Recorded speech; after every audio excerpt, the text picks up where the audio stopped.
All right, now it's time for some wisdom from the Word. I saw a cute little video today of a couple of girls wrestling. One was much bigger. They were doing some kind of martial arts, and the bigger one had the younger one in a hold, and it looked like it was some kind of exercise because the coach was talking to the younger one who was trapped in this hold and said, "What's your objective?" And the little girl said, "To escape."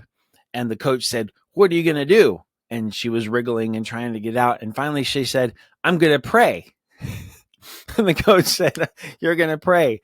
Okay.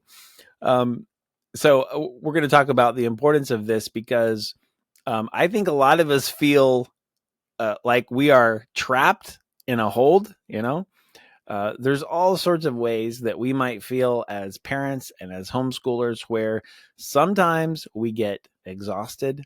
Sometimes we get discouraged. Sometimes we have doubts and wonder if this is going well at all and if we can do it.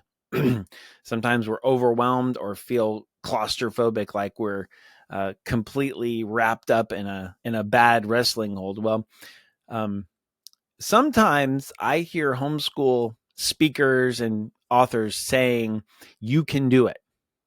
You can do it. Don't doubt yourself. You're doing a great job." And I think there's a lot of truth in that. But I would like to suggest that according to God's word, we're going to have to think about it a little bit differently. We're not going to start with "you can do it." We're going to have to start with "you can't do it." Okay. And I'd like us to look at 2 Corinthians 9:8 to talk about this. It's one of my favorite verses. I've mentioned it on the show before.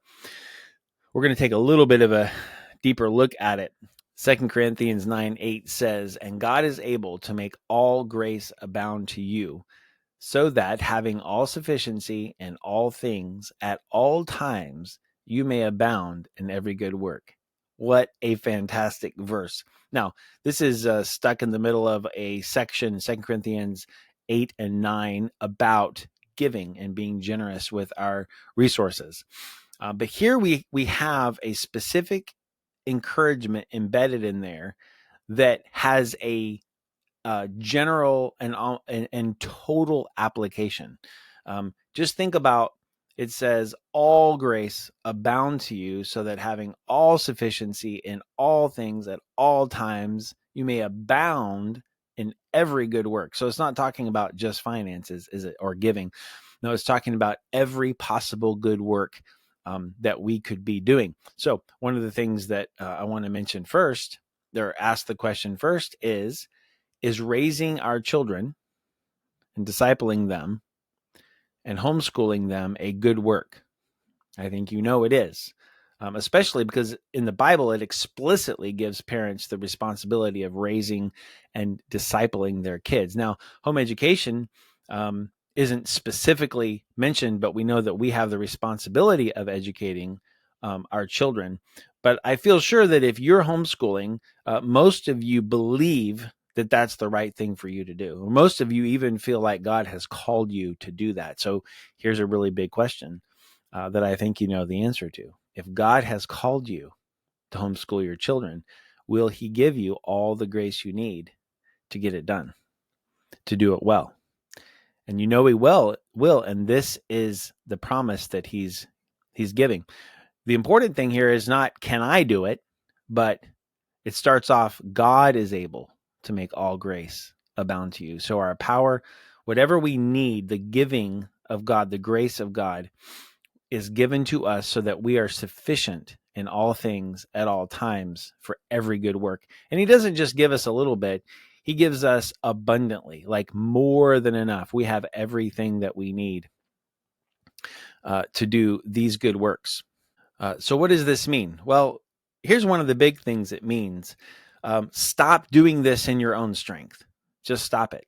I know I end up depending so much on my own thinking, my own plans, and my own energy levels and my own ability to do things.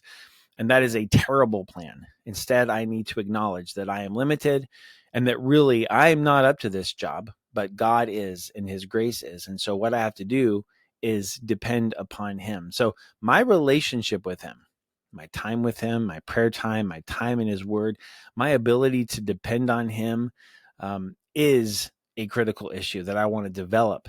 My ability to be aware of his presence and to walk in his presence and to seek him whenever I need his help is another critical part of me growing in this. We know that he's going to give us wisdom that we need, the guidance that we need, the peace that we need, and the power that we need. So that's my encouragement to you. It is a promise that's extended to you, but here's what's got to happen. You have to reach out and claim it by faith. You have to seek it. It's not just automatically downloaded into your life, but it's a promise that's offered for you to come toward God and claim by faith what he gives you.